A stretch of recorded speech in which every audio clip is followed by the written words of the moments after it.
Welcome to the Networking with Michelle podcast, the show dedicated to providing you with life strategies with a little bit of entrepreneur advice. Here we believe in the Jim Rohn quote, success is nothing more than a few simple disciplines practiced every day. Hey everyone, welcome to the Networking with Michelle show. I'm your host, Michelle Gomez, where we talk about life strategies with a little bit of entrepreneur advice. I'm so grateful to be with you today. And first, I want to say thank you because a couple of weeks ago, I was on Facebook, Instagram. I put it out there. I said, hey, I want to do a Q&A podcast, and you all delivered. I got dozens of questions, which I'm going to take over the next 3 to 4 episodes, over the next 2 weeks, releasing those episodes, answering all of your questions. Questions from podcasting, business and networking, when it comes to creating content for a blog post all the way to a book. So I'm going to bear all with you like I always do. And I'm really looking forward to releasing those and always getting your feedback. So if you haven't already, please follow me on Instagram, Facebook, Michelle Gomez, last name Ngome. Connect with me on social media. Let me know what you think about the podcast, about the Q&A. You can always send your questions anytime, and I'll answer them on my solo episodes. But of course, this is a dedicated show. The next couple of shows are dedicated for the Q&A. All right. So first, this episode, we are focusing on coaching and pricing. And I'm going to try to be as objective as possible because I get it, right? I'm a coach. I also hire other coaches because I'm trying to level up. So as a coach, I hear a potential client saying, hey, I can't afford you. So we're going to discuss some pricing strategies. And then I'm always looking for a coach I can afford. And even though I'm getting these questions from you, I'm going to try to share my perspective. And hopefully my voice resonates and it will benefit you on how you can apply some of these methods in your personal life or in your business. Okay. So the first question is, when do I need a coach? When do I need a coach? And this can be tricky. All right. This can be tricky. You're asking me, when do you need a coach? The first thing I want to say to you is when you can identify your weakness, you need to consider a coach. When you can identify your weakness, you need to consider a coach. All right. So I'm going to coach you through this. All right. This homework, first lesson, first homework assignment. Get a sheet of paper, write down your weaknesses. This can be personal or business. Write down your weaknesses. Okay. I want you, and then prioritize them, put them in order. The third thing I want you to do is put an estimated date or time frame as to when you will like to start getting coaching or help in this area of your life. Okay. The fourth thing I want you to do on this list is start researching people, because I'm sure you know a lot of people that are calling themselves coach or their business coach, but then you need to become more intentional and ask them what kind of coach, or who are the people that you work with, who are the people that you help, how do you help them? Write those names down on your list.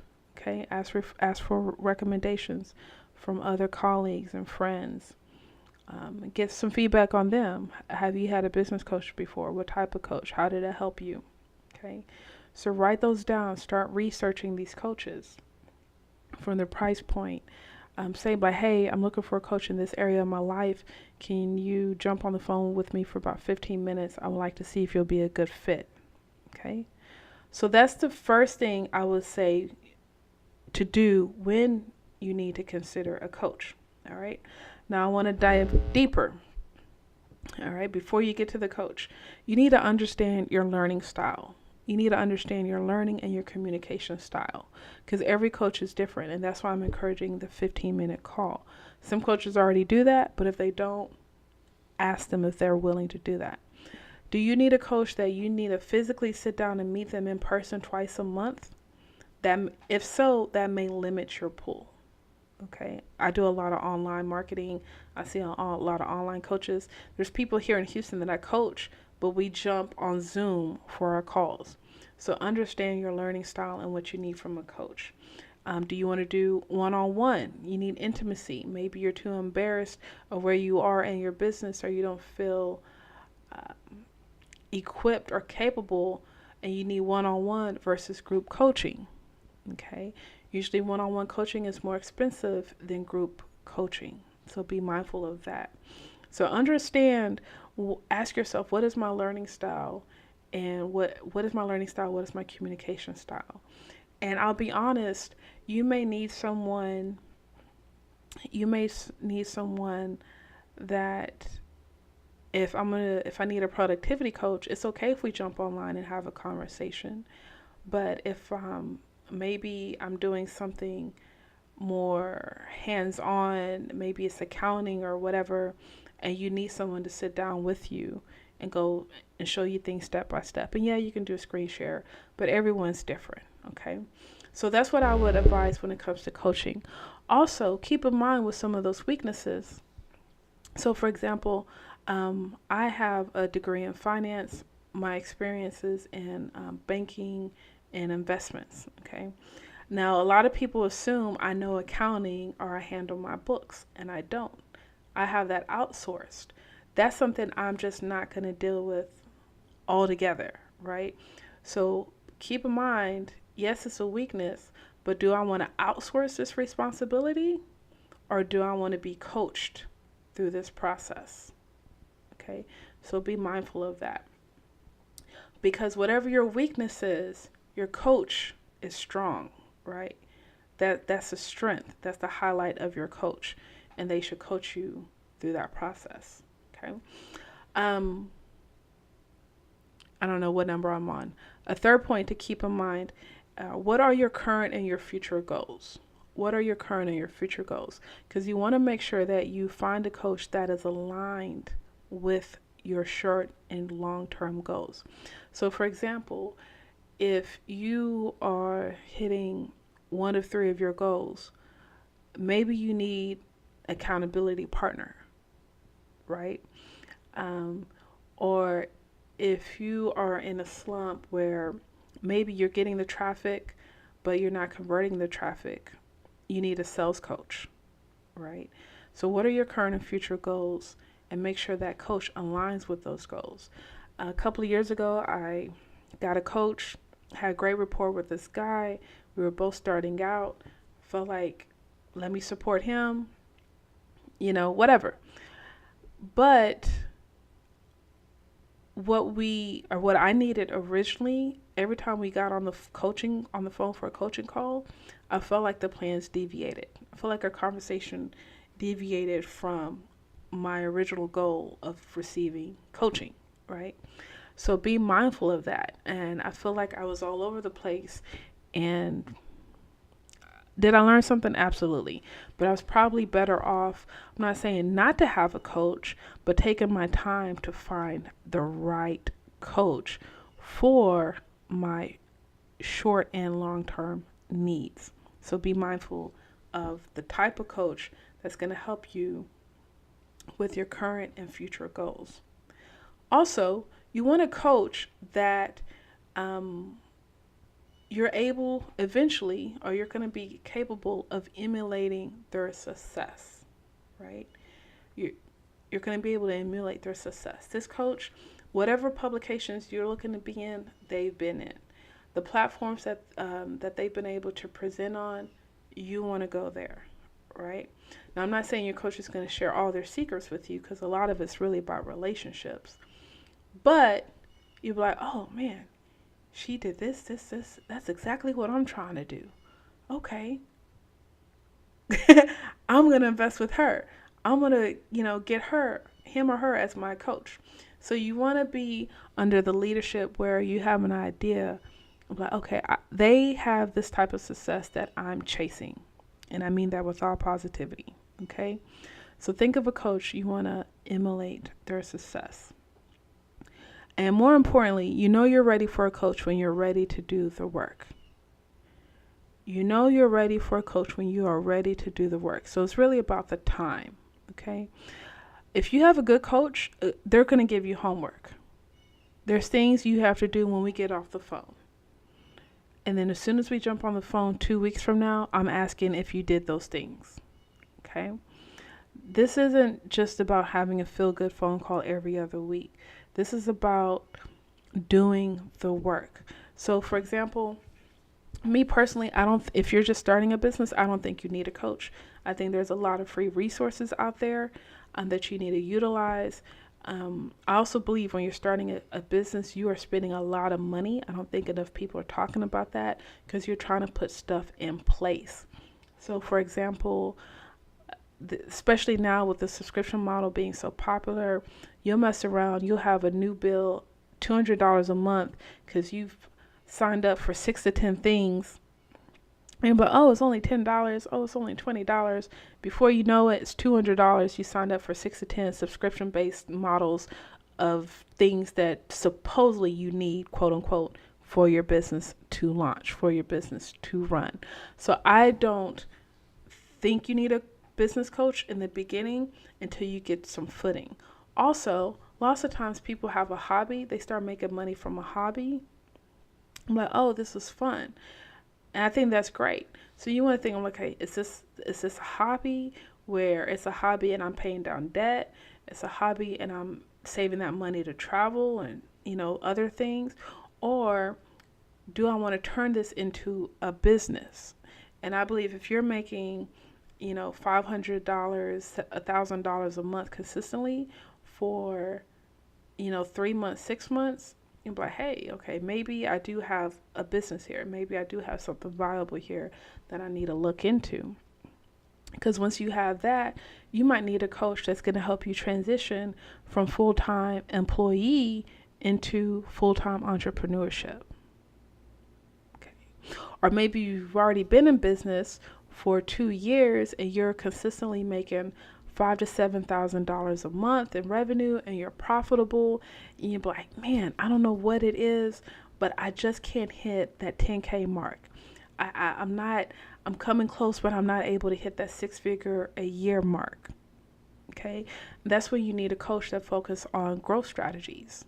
Or maybe you need that coach that focuses on sales. You need to tighten up your sales script or your process a little bit better. So I feel like what are your weaknesses? What are your weaknesses? And in the beginning, there's things that you don't like to do, right? May not be a weakness. Well, you're probably not doing it because it is a weakness, right? There's things that you don't like to do, but you could do them, right? But once you get the ball rolling, I think that's when you need to, and you identify those weaknesses, that's when you need to consider a coach. Because there's so many coaches out there. What type of coach do you need? And that need is based off of the pain point. That need is based off of the weakness in your personal or business life. Okay. So hopefully that answers your question, which I think is a great question that I also received. Or what are the benefits of coaching? What are the benefits of coaching? All right. So once again, depending on where you are in life and in your business, the needs may vary. Now, I know I want to be a rapper. Okay. So my time has passed, but Jay-Z has this line. I think H to the Izzo, he said, Hov did that, so hopefully you won't have to go through that. So what does that mean? Your coach is there to shorten your path, to make your path a little bit easier, okay? And I want to say shortcuts, but to make your path a little bit easier. Your coach should be 10 steps ahead of you. That way, when he or she's helping you, they're able to say, oh, this is what you want to do? Oh, okay, I can put you in touch with someone. Okay. Or, hey, when I did that, this and this happened. So you probably don't want to go with that brand or that manufacturer. Or just be mindful of this when you go that route. Or here's another option, right? So your coach is there to really mentor, to guide you through this process that you're going through, to open up your awareness. Okay? So one, I think that's the first benefit of coaching is to shorten the obstacles or to alleviate the obstacles that you may be going through. Okay? There's accountability, which I mentioned earlier. I guess I could say navigation of the process. A couple of things. I feel I'm rubbing my hands. I don't want to say I'm struggling with this, but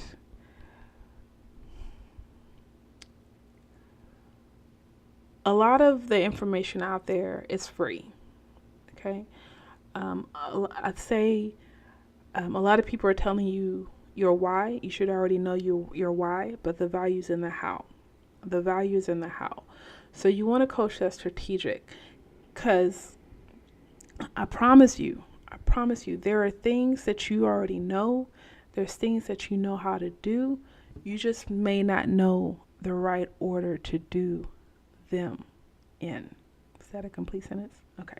You might not know the right order, right? So you probably have one in the top right. You got you got number 3 in the bottom left, and 2 is in the middle. 5 is right above. You need a coach that's going to help you put the strategy, put all of those pieces, and come together so that things can flow for you. That's the benefit of coaching. Okay? So with that being said, access to the coach. How much access do you need? And how much access do you want to your coach? And that's why you got to go back and ask yourself, how do I learn, and what is my communication style? Okay. Do you need someone? I need to be able to shoot this email to you. Don't abuse it, but I need to shoot this email to you. You can answer me within a couple of hours and I'm good to go. I need a phone call.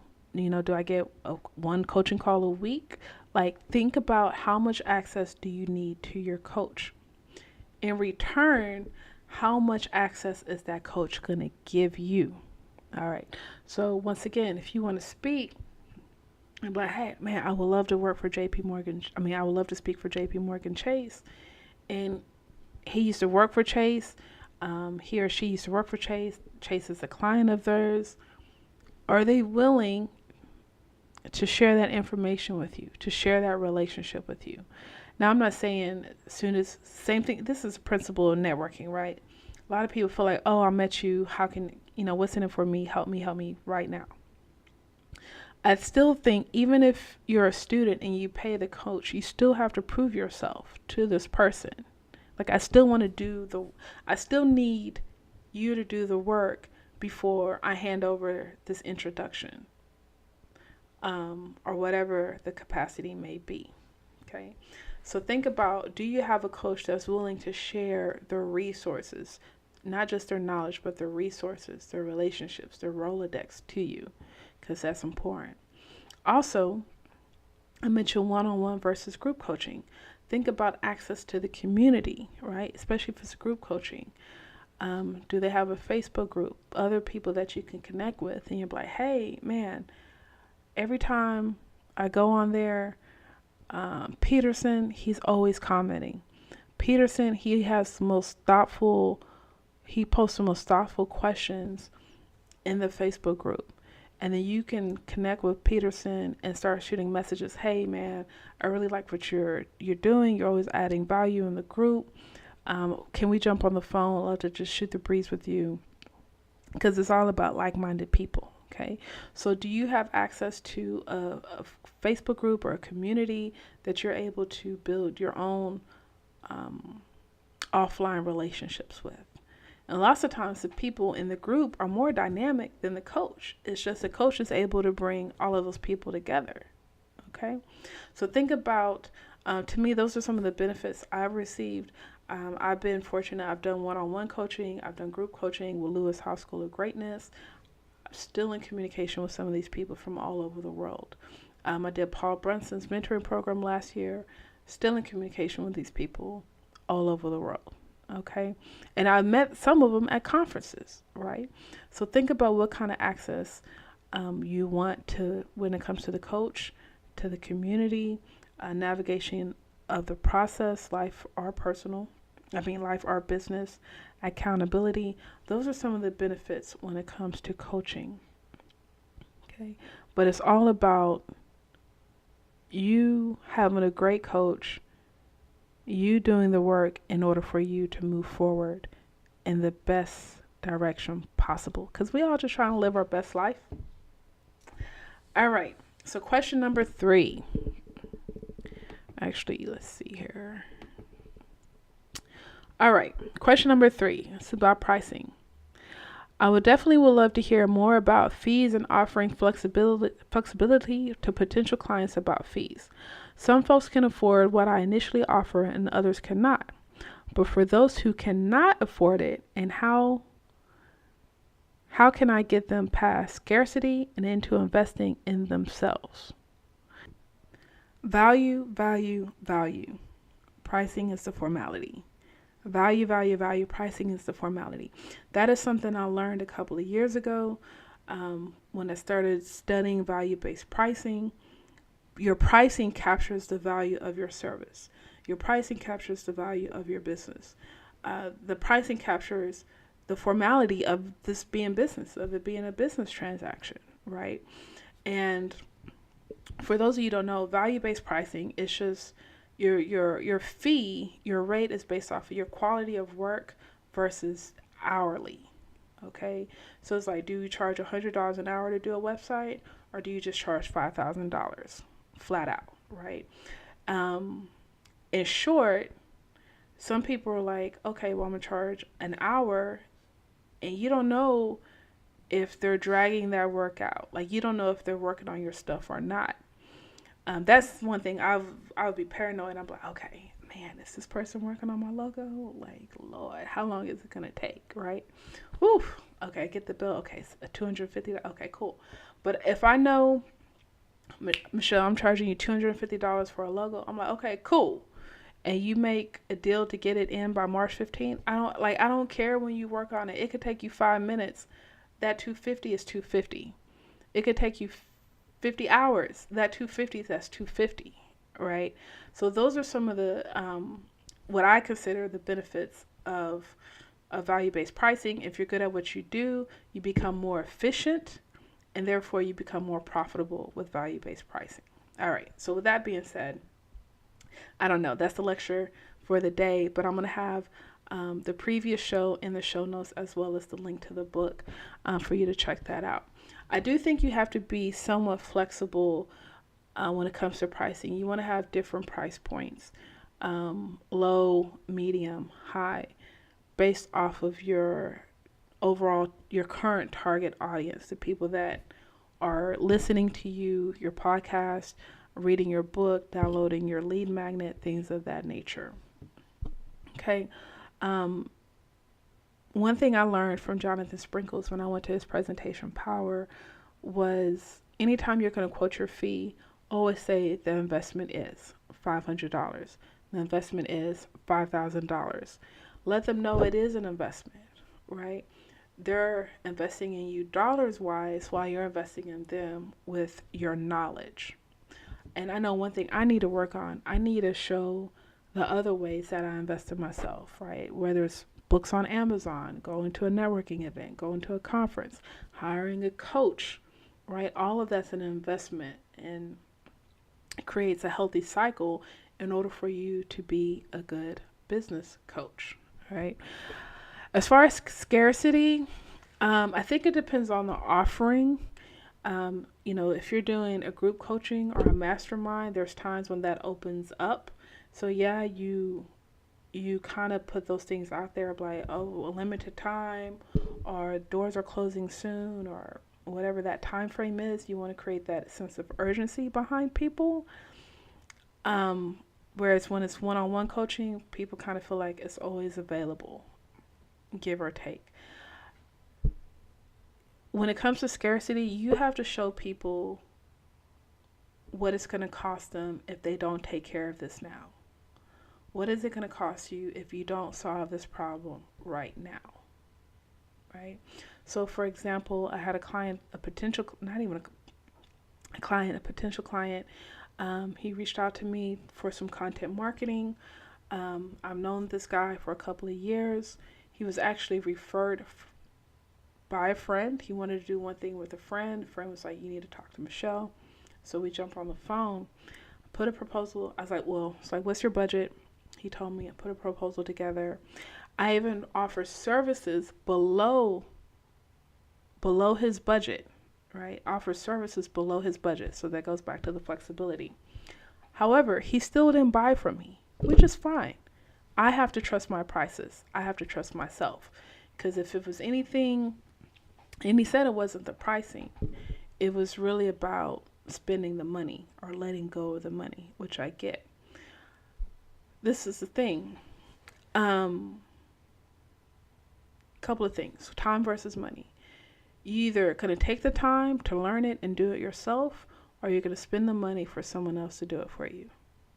Point blank, period. That's how I've been able to simplify life's concept, right? Time versus money. Either take the time, learn it, and do it yourself, or you're going to spend the money for someone to help you, advise you, coach you, or to do it for you. So if they don't make the investment now, what is it costing you in the long run? You're delaying your success. Okay. And you would have to find a way to say it better. But it's like, if you don't work with me now, or if you don't get a business coach now, you're delaying your progress. You're delaying your success. You know? So, you just have to find your way of communicating that to your clients and what their communication style is. But you have to trust your prices. You have to trust yourself. Not everyone's going to buy. They're just not, not everyone's going to buy right now. One thing I did learn this week, I was listening to an old episode of The Fizzle Show. I was trying to find it, put in the show notes. They mentioned where lots of times we're selling vitamins when people need Tylenol. So what does he mean by that? Well, meaning we're selling people on how they need to feel good, but they still have a swollen ankle. They're still in pain. Their swollen ankle is still painful, right? They need the Tylenol to alleviate that pain before they can get to the vitamins. And I was like, man, like that just clicked to me. Like, okay, that's real. Like I get it, right? So if my ankle is swollen, I don't need a back rub. Like I need you, I need you to give me some pillows so I can prop my leg up, and I need some Tylenol, right? And we can get, when that's better, okay, now we can enjoy the back massage. And I think you kind of have to figure out distinguish that among your service offerings. You know, what are the pain points of my audience? What are the pain points of my potential clients and clients that I need to address before I get to all of the feel-good stuff? Okay. So give me 1 second here.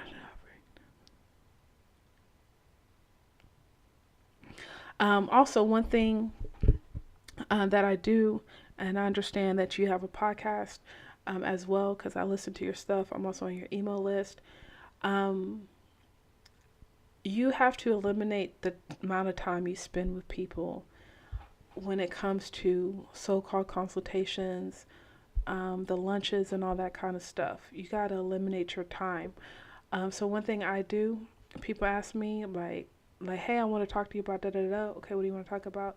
Oh, okay. Send them a link to a podcast. Okay. Listen to this, and if you have any questions, let's circle back. All right. Or send them a link to schedule a consultation. All right. So, because I provide a lot of free information, and a lot of the free information has come through my podcast, it's come through the interviews, it's come through the videos. And this is why you need a coach, right? A lot of free information is out there, but you need the wherewithal either yourself or a coach, to put those pieces together in order, right? What I said earlier, you might have 1 in the top right, number 3 is in the bottom left, 2 and 5 are joint put together. It's all about having the processes in place. And once you understand your process, your business process, you should be able to communicate that to your potential client. Okay. So provide the value, keep providing value through your newsletter, through your podcast, through your blog, through your post and other means, and allow people to see why they should work with you. Let people see the results that happen once they work with you. You know, even 1x to 2x is something. That is something. I think we underestimate that. A lot of us want to go from 1x to 10x, but going from 1x to 2.5x is something. And if you work with me, I'm going to get you closer to your goals, because any progress is still progress. So those are the things I have when it comes to fees. You know, be fair, be reasonable, trust your prices, trust your process, and your current clients that you are in good standing with. Hey, I had to do it this year. Someone asked me to speak. Hey, we want you to come back. Okay, cool. Fees went up 20%. You know, silence followed up. They're like, okay, let me check. Okay, cool. Come back. Cool. I'm there. You know, so that might be another thing where you slowly increase your fees with your current clients, and then you don't have to worry about gaining so many new clients. Okay. Some of your best clients are your current clients, because they're repeat customers, or they're going to buy other products and services that you offer. All right. So I hope that helps. I think that was about 3 questions overall, just on coaching and pricing. So I'm looking forward to jumping on and recording the other Q&As regarding business and networking. That's going to be the second one to come out. As always, grateful that you're able to take time to listen to me. Look, if you haven't already, please go to Instagram, follow me, Michelle Gomez, Facebook, LinkedIn, YouTube, all of that, Michelle Gomez, last name Ngome. Subscribe to the Networking with Michelle show. If you haven't already, leave an iTunes review, send me a screenshot, and I'll give you an air hug, and I'll blow you some kisses through the emoji and all that good stuff. If you have your questions, keep them coming. Nothing's off limits. Keep them coming. Your questions help me create content, right? I'm all about content marketing. I have so much stuff, and a lot of it you're providing me with it, and I'm grateful for that. MichelleGomez.com is the website. Look, I am focusing on speaking. If you want me to come to your city, reach out to me. Send me an email, info@MichelleGomez.com. Time to make some noise. 7 steps to creating an influential personal brand. It's an awesome presentation. Awesome presentation. And if you feel like this is a presentation that will help your association, your business, your startup, whatever the organization may be, I want to talk to you. I want to meet with you. So reach out to me, and I will love to speak to you and your organization. Upcoming events: on March 18th, I'm doing a private LinkedIn training here in Houston. On April 27th, I will be in New York for the Womeneur conference. I'm speaking on a panel there on digital marketing. I will be in New York for that weekend. I want to do a meetup. I want to do something. So I'm still working out those dates. Probably be a Thursday through Sunday, maybe a Monday-ish. But I'll definitely be there Friday, April 27th for the Womeneur conference. Link in the show notes. Buy your tickets today. Buy your tickets right now. Meet me in New York. I want to see you there. And always grateful. Always grateful. Even in the midst of the storm, always grateful. So remember, I believe in you. Personal connection leads to an influential network. Thanks for networking with Michelle.